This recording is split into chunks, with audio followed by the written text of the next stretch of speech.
एक समय में हमारी दुनिया में डायनासोर का राज था। वे चलते थे जहां हम चल रहे हैं, इसी हवा में सांसें ली, इसी धरती पर लड़ाइयां लड़ी। इन दैत्याकार बड़े विचित्र डायनासोर ने करीब 14 करोड़ सालों तक इस धरती पर राज किया। इन डायनासोर की कई हजार प्रजातियां थी। इनमें से कुछ शाकाहारी थे, कुछ मांसाहारी, तो कुछ डायनासोर बहुत ही शांत स्वभाव के थे। वहीं कुछ डायनासोर बहुत ही हिंसक और खतरनाक थे। ये उस समय के सबसे सफल जीव थे।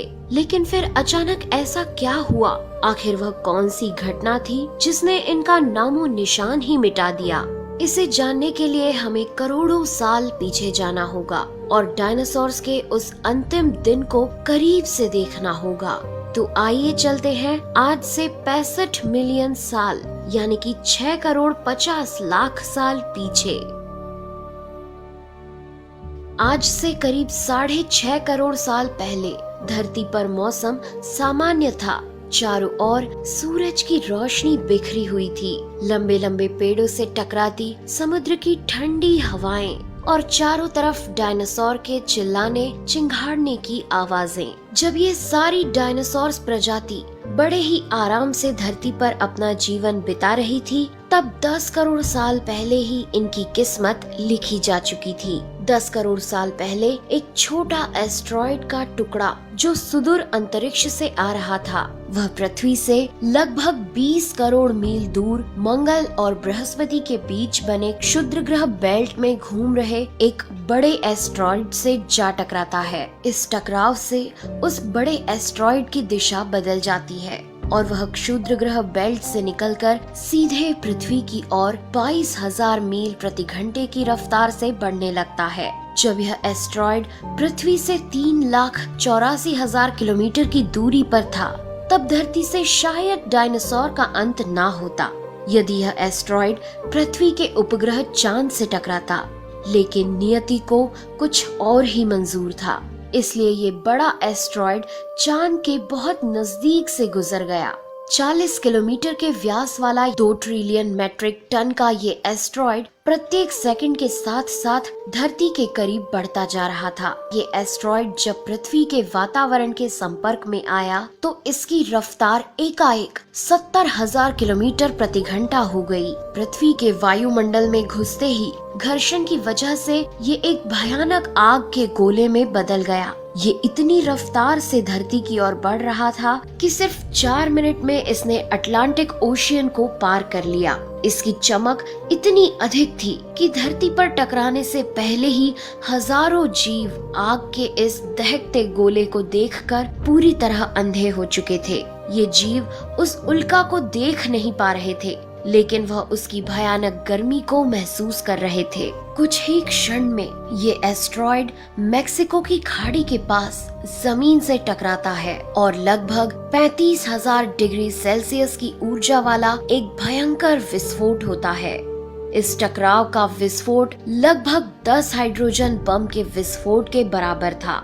ये विस्फोट इतना शक्तिशाली था कि इसके टकराते ही धरती की लाखों टन धातु अंतरिक्ष में चली गई। टकराव वाली जगह पर 180 किलोमीटर चौड़ा और 20 किलोमीटर गहरा गड्ढा बन गया।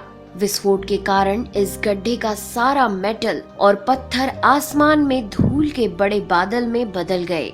16 मिनट 40 सेकंड बाद जमीनी टकराव की वजह से धरती के अंदर चारों ओर 11.1 तीव्रता की भूकंपीय तरंगे उठने लगी।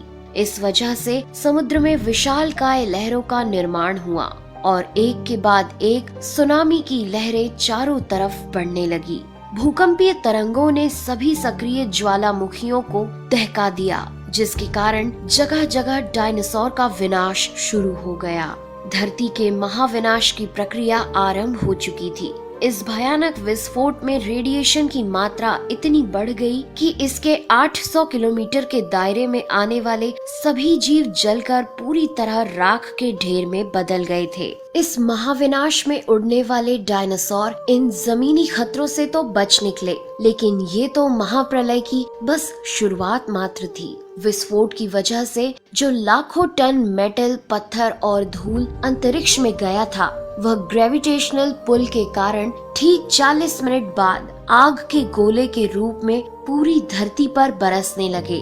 साथ ही धूल का एक बहुत बड़ा तूफान 6000 किलोमीटर प्रति घंटे की रफ्तार से पृथ्वी के दूसरी तरफ मौत लेकर आ रहा था। ये धूल के बादल कई किलोमीटर मोटे थे, जिसकी वजह से धरती पर सूरज की रोशनी का पहुंच पाना असंभव हो गया। गर्म हवाओं का तापमान 100 डिग्री सेल्सियस से ज्यादा हो जाने के कारण धरती पर पेड़ पौधों की लगभग सारी आबादी जलकर खाक हो गई थी। विस्फोट के 90 मिनट बाद धरती का तापमान 200 डिग्री सेल्सियस तक बढ़ गया। इसकी वजह से जो डायनासोर विस्फोट के इलाके से कोसों मील दूर थे, वे भी इस गर्मी से बच नहीं पाए। इस महाप्रलय से धरती की कुल 90% प्रजाति पूरी तरह खत्म हो गई थी और जो 10% जीव धरती पर बच गए थे, उनमें से भी सिर्फ वही जीव जिंदा रह सके जिनका वजन 30 किलोग्राम से कम था। इसका कारण ये था कि इस महाप्रलय में लाखों की संख्या में जीव मारे जा चुके थे और पेड़ पौधों की सारी आबादी भी जलकर राख हो चुकी थी, जिसके चलते यहाँ जो बड़े और विशालकाय जीव जीवित बच गए थे, उन्हें भरपूर मात्रा में खाना पीना न मिल सका। लेकिन ये महाप्रलय किसी अन्य जीव के लिए फायदेमंद साबित होने वाला था। धरती पर डायनासोर का अंत एक छोटी प्रजाति के लिए सुनहरा अवसर लेकर आया और वह प्रजाति थी मैमल्स की।